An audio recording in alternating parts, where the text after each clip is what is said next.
अरे भाई कौन रुकेगी? वो तो रुकने के लिए पहले कलकत्ता हाईकोर्ट में गया, वो भी नहीं रुक सकता। हाईकोर्ट को दो बार एप्लीकेशन डाला तो हाईकोर्ट का जो प्रधान विचार वो मेरा रिजेक्ट करके मेरा फेवर में जजमेंट दिया। तो फिर सुप्रीम कोर्ट में गया। सुप्रीम कोर्ट तो बोला जो मुसलमान का मस्जिद करने का उनका हक है भारत का संविधान में, उनको कोई गलत काम नहीं किया तो कौन रोकेगा? मेरा तो कोई किसी को जमीन के ऊपर ये मस्जिद नहीं बना रहा है। मैं जो ट्रस्ट है वेस्ट बंगाल इस्लामिक फाउंडेशन जो ट्रस्ट है, वो ट्रस्ट का जमीन खरीद करके मस्जिद बना रहा है, कौन रोकेगा? किसी ने रोकना चाहेगा तो कोई रोकना चाहेगा तो संघर्ष होगा। मैं घर में नहीं घुसूंगा, किसी को मारने नहीं जाऊंगा, लेकिन मेरे को ऊपर को हाथ उठाएगा तो मैं हाथ उठा के बैठे रहूंगा। किसी मेरे ऊपर हाथ उठाएगा तो मैं भी कदम उठाना चाहिए। बीजेपी का सरकार बनेगा तो आपका पार्टी का स्टैंड क्या होगा? मैं अपोजिशन में बैठे हूँ, उनको ज्यादा सीट मिल गया। मेरा ख्याल था जो वो बहुमत में नहीं पहुंचे तो बहुमत में ज्यादा सीट ले लिया, तो मेरा को ऐसा ही रहेगा जो अपोजिशन में बैठ के काम करेगी, जिला के लिए करेगी, मेरे क्षेत्र के लिए करेगी, मेरे सारे राज्यों का कोई गलत काम पे सरकार कदम उठाएगी तो उनको खिलाफ में रोड पे खड़ा होकर लोगों को समझाएगी। जो बीजेपी कोई गलत काम कर रहा है इनको खिलाफ भी चुनाव में आने वाला चुनाव में वोट डालना चाहिए।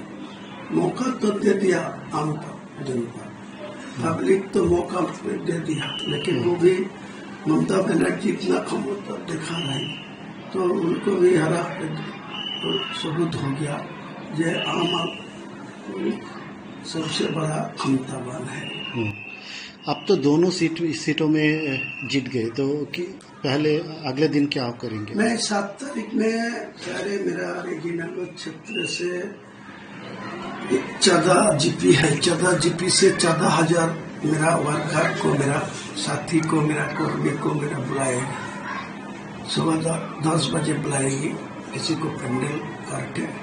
तो 14 अंचल में 14,000 और जो नौदा में 2,000 लीडरशिप 16,000 आदमी को लेके 7 तारीख में बैठ के आलोचना करके, मेरा ख्याल है ये रेजीनगर जो टीएमसी को 92,000 में हराया और बीजेपी को 68,000 वोट में हराया, तो ये सीट मेरा खुद खास ताल्लुक है, मेरा घर भी है, घर भी है।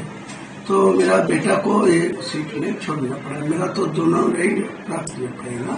नहीं तो भारत का जो प्रधानमंत्री है नरेंद्र मोदी, वो भी दोनों सीट में जीता, एक सीट छोड़ दिया। राहुल गांधी दोनों सीट में जीता, वो एक छोड़ के उनको दीदी प्रियंका गांधी को बाद में छोड़ दिया। तो मेरा रेजीनगर क्षेत्र का मानुष इतने सारा 1,31,000 चुनाव में मेरा वोट मिला। टीएमसी ओनली फॉर 41,000 वोट मिला और बीजेपी को 64,000, तो इतना सारे मार्जिन है। तो मेरा गार्जियन है, मेरा पार्टी है, मेरा पार्टी का चेयरमैन हो, तो मेरा बेटा को यहाँ ऐलान कर दूंगे और मैं 9 तारीख को जाके वोट लेने के पहले मेरा रेजीनगर से रिजाइन करेंगे। किंतु इतने पहले आपको नहीं बोल सकता, इसलिए जो मेरा जो साथियां हैं इनको उसके साथ बातचीत करके उनको समझाएगी उनको। इसके लिए मैं रेजीनगर छोड़ रहा हूँ, रेजीनगर मेरा खास ताल्लुक है। तो मैं रेजीनगर के आज के दिन में बीजेपी जो हाईएस्ट वोट मिला 64,000, इनसे ज्यादा वोट उनको पास है नहीं उधर। और मुसलमान को वोट जो पोल हुआ तो 38 पर 1,75,000 से ज्यादा मुसलमान वोट था, तो मेरा एक तो मिल गया 1,31,000 और वो टीएमसी वाला को मिला 41,000, उनसे ज्यादा से ज्यादा मुसलमान वोट है। अगले दिन आने दिए जना मेरा बेटा जो उम्मीदवार होगी उनको खिलाफ जो टीएमसी वाला जो भी बीजेपी वाला उम्मीदवार होगी उनसे आज का दिन में जो वोट मिला बीजेपी को पास वो 64 नहीं पाएगी और वो टीएमसी वाला 41 में नहीं पहुंचेगी। उसके बाद अगर लोकसभा इलेक्शन में आप लोकसभा में मैं यह भी ऐलान कर दिया, अभी भी 7 तारीख में भी ऐलान कर दूंगी।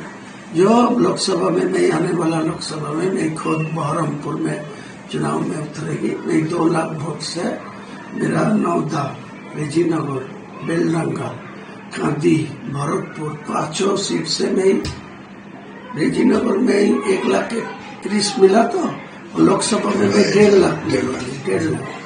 वो नौदा में 82,000 मिला, वो भी 1 लाख से ज्यादा मिलेगी। बेलडंगा में मेरा उम्मीदवार था वो 47,000 मिला, यहाँ भी 1 लाख वोट में कलेक्ट करोगे लोकसभा में, तो मेरा लगभग 2 लाख वोट में मैं लोकसभा में जीत जाएगी। उसी टाइम वो नौदा में छोड़ना पड़ेगा तो नौदा उसी टाइम छोड़ेंगे फिर से बाई इलेक्शन होगा, वो भी बाई इलेक्शन होगा। अगर आप ये वीडियो YouTube पर देख रहे हैं तो हमारे चैनल को सब्सक्राइब कर बेल आइकन दबाएं और Facebook पर देख रहे हैं तो हमारे पेज को लाइक करें।